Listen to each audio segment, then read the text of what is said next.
Dose de Fé, com Poliana Amaro.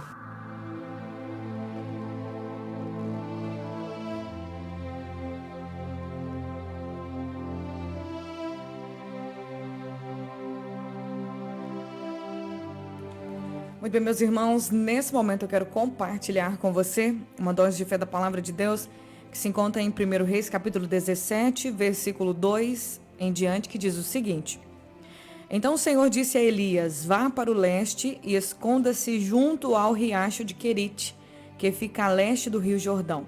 Beba água do riacho e coma o que os corvos lhe trouxerem, pois eu dei ordem para que eles levem alimento até você. Bom, hoje eu quero contar um pouco da história do profeta Elias. O profeta Elias, ele foi um dos grandes profetas do Senhor no Antigo Testamento, na época dos reis de Israel. Ele é conhecido como aquele profeta que foi levado por Deus em uma carruagem de fogo aos céus. Ele não morreu, ele não experimentou a morte em si, mas ele foi arrebatado. Ele e Enoque são as duas pessoas da história bíblica que não conheceram a morte, mas foram levados para o céu em vida no corpo humano. Elias, ele foi um homem de Deus, um profeta, e ele viveu em um tempo muito complicado de apostasia espiritual da nação de Israel.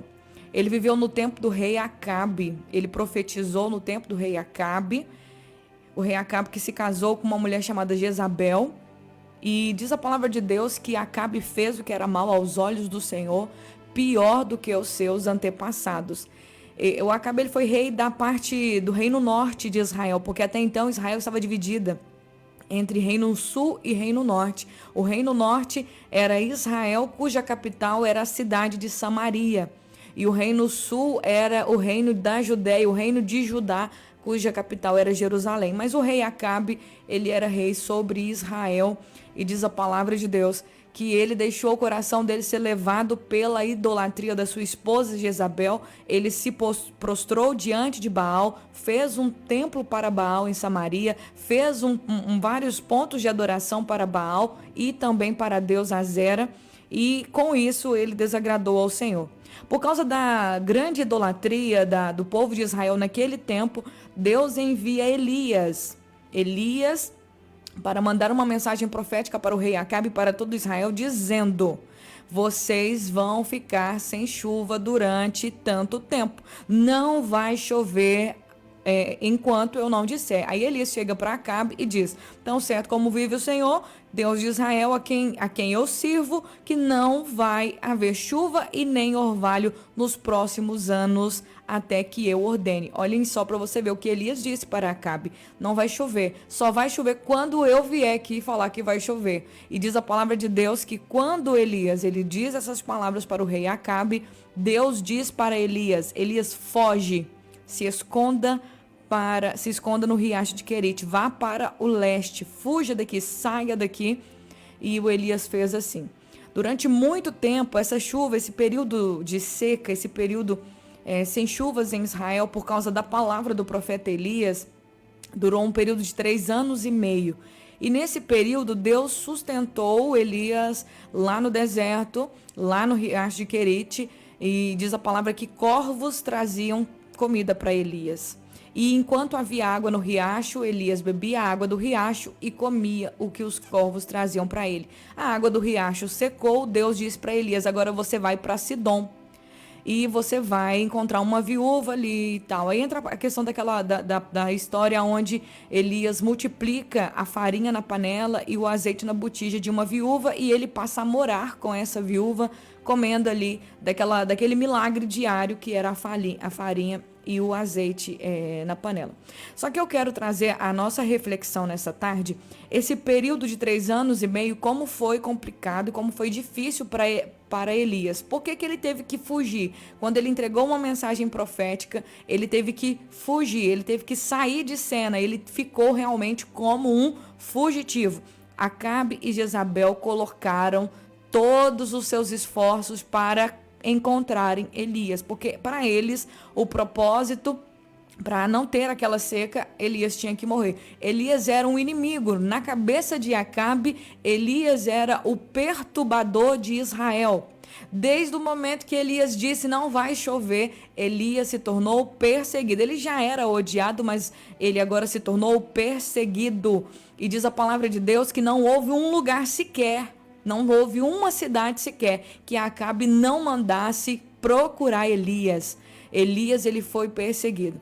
E nesse tempo, nesses 3 anos e meio de perseguição, olha, pense para você ver como foi difícil essa aflição, esse tempo de aflição. Porque não só Israel estava sendo julgada pela sua idolatria, pelo seu desvio moral, pelo seu desvio espiritual, pela sua apostasia, que é o abandono da fé em Deus.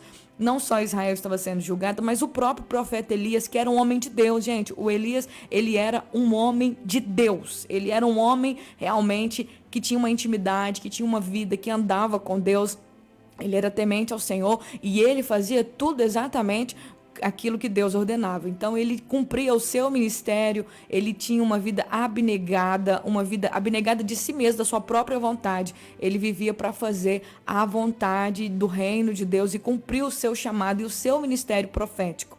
Mas ele viveu também, nesses 3 anos e meio, uma situação muito complicada, uma situação de instabilidade. E ele, como uma pessoa humana, como um ser humano, que até o próprio Tiago vai dizer da humanidade de Elias, quando o Tiago diz que Elias, sendo homem, sujeito às mesmas paixões que nós, ele orou para não chover e não choveu. E depois ele ora para chover e chove. Então o próprio Tiago vai falar da natureza, da fragilidade, da humanidade do profeta Elias. Então, nesse tempo de 3 anos e meio, foi um tempo de muita aflição para Elias, foi um tempo de escassez para Elias e foi um tempo de fugir. Foi um tempo de não enfrentar, não bater cara a cara. Foi um tempo realmente de viver escondido. E nesse período ele foi alimentado por corvos e foi alimentado por uma viúva estrangeira. Ele esteve estrangeiro numa cidade e quando a gente pensa, acha lindo, né? A história, ai, Deus mandou corvos alimentarem Elias, que lindo. Nossa, os pássaros vinham e traziam carne para ele. Bom, gente, os pássaros traziam daquilo que eles mesmos comiam. Eles matavam a presa, comiam e depois eles eram direcionados pelo Criador para levar um pedaço daquela comida, daquela carne para Elias. Então era meio que uma humilhação. Elias passou por um tempo de humilhação, um tempo de escassez, um tempo onde ele dependia da caridade, da ajuda dos outros. Depois ele vai para uma viúva, para a casa de uma mulher que não tinha nada. O milagre é lindo, o milagre é tremendo. Multiplicar azeite na botija e farinha na panela, isso é um milagre tremendo, mas também é uma situação de humilhação. Porque depois disso ele passou a morar na casa daquela mulher de favor. E nesse período ele dependia da ajuda dessa mulher, ele dependia mas ele que fez o milagre, mas não deixa de ser humilhação, porque eles sabiam o milagre que eles estavam vivendo, mas as pessoas à volta não sabiam. Para eles, aquele homem era um encosto na casa daquela mulher viúva. Para as pessoas à volta, talvez diziam, o que esse homem está fazendo aí na sua casa? Olha que homem que está, que homem é esse? Olha, o que ele está fazendo aí? Não trabalha, não faz nada na vida, não ajuda você com nada, só fica aí comendo e tal. Mas aí, bom, Elias viveu esse período de escassez, esse período de humilhação. Esses 3 anos e meio foi realmente de fugir, de ficar escondido. Ele não podia aparecer livremente em qualquer lugar, ele estava escondido na terra de Sidom. E nesse período que ele esteve lá, ele vivia realmente escondido do rei Acabe, porque ele estava sendo perseguido. E depois que passa esse período, Deus manda ele ir para lá, para Israel. E quando ele vai para Israel, diz a palavra de Deus que ele aparece para um dos servos de Acabe dizendo, olha, fala para o seu senhor que eu estou aqui, eu apareci. Tanto que o empregado disse, não, Elias, se você é um homem de Deus, se eu deixar você, o Espírito de Deus vai levar você para outro lugar, e quando Acabe vir, vai achar que eu brinquei com a cara dele, e ele vai me matar, porque eu tô com medo de ir avisar Acabe que você está aqui, e de você desaparecer. E o Elias falou, não, pode ficar tranquilo, porque tão certo como vive o Senhor, eu vou conversar com Acabe hoje. E quando Elias se depara com Acabe, a primeira coisa que Acabe fala para ele é, eis aí o perturbador de Israel.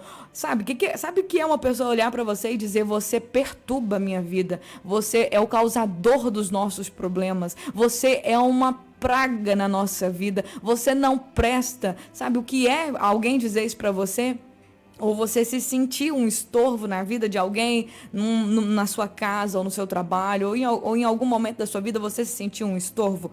Pois era dessa forma que Elias estava naquele exato momento, quando Acabe depara com ele. Só que Elias não, ele confronta Acabe, e ele não se dá por vencido. Ele fala, eu não perturbo Israel, quem perturba Israel é você e a sua casa, é você e a sua esposa, é você e a sua família que perturbam Israel. Eu quero dizer para você que eu vim aqui e que vai chover. Deus vai mandar chuva sobre Israel, mas antes eu quero que vocês reúne todos os profetas de Baal no monte, porque hoje nós vamos fazer a prova aí de quem é Deus em Israel. Aí ele confronta os profetas de Baal e acontece aquela história que todos nós conhecemos, aonde ele sozinho enfrentou 800 profetas ali de Baal e de Azera, e naquele momento Deus responde com fogo e ele realmente prova para todo mundo que Deus era com ele, que ele era o profeta de Deus, que ele realmente era um instrumento de Deus e que Deus é Deus e Baal não é nada. Ele prova isso. Feito isso, todo Israel levanta as mãos e diz, Deus é Deus, só o Senhor é Deus e tal. E aquela energia, aquela situação que aconteceu, animou, alegrou o coração de Elias, porque ele pensou, poxa, glória a Deus, o povo reconheceu, eu fiz o meu papel, cumpri o meu propósito, agora a nação de Israel entende que Deus é Deus, uhul. Ele ficou realmente tão empolgado que naquele dia ali, todos os profetas de Baal foram mortos, né? Ele matou todos os profetas de Baal e ele foi correndo, falou para Acabe, pode ir para sua casa porque tá vindo chuva, já ouço o barulho de grande chuva. Ele vai para o monte, ele ora 7 vezes lá no monte até ver uma nuvem, apareceu uma nuvem do tamanho da mão de um homem, porque o céu não tinha nuvem nenhuma, naquele tempo o céu estava azulzinho, sem nuvem, sem nada, mas aparece uma pequena nuvem vindo lá da banda do mar, do tamanho da mão de um homem, e ele já entende, vai chover, e quando ele desce, ele vai até Acabe, diz para Acabe, vai vir chuva, e de repente o céu fica todo negro e realmente começa a cair a chuva. Então ele ficou muito alegre, ele ficou muito feliz, e ele ficou tão radiante, que diz a palavra de Deus que Elias, ele saiu correndo na frente da carruagem, ou seja, ele ganhou uma força até sobrenatural para poder correr mais do que os cavalos, e ele fica feliz e fica empolgado, ele pensa, poxa, o sofrimento valeu a pena, aqueles 3 anos e meio de escassez, aqueles 3 anos e meio de luta, aqueles 3 anos e meio que eu passei de dor, de humilhação, escondido, acabaram. Agora eu vou voltar à minha vida normal, vou ser reconhecido por Israel, agora eu posso viver na minha terra natal, o povo vai voltar para Deus, eu restaurei.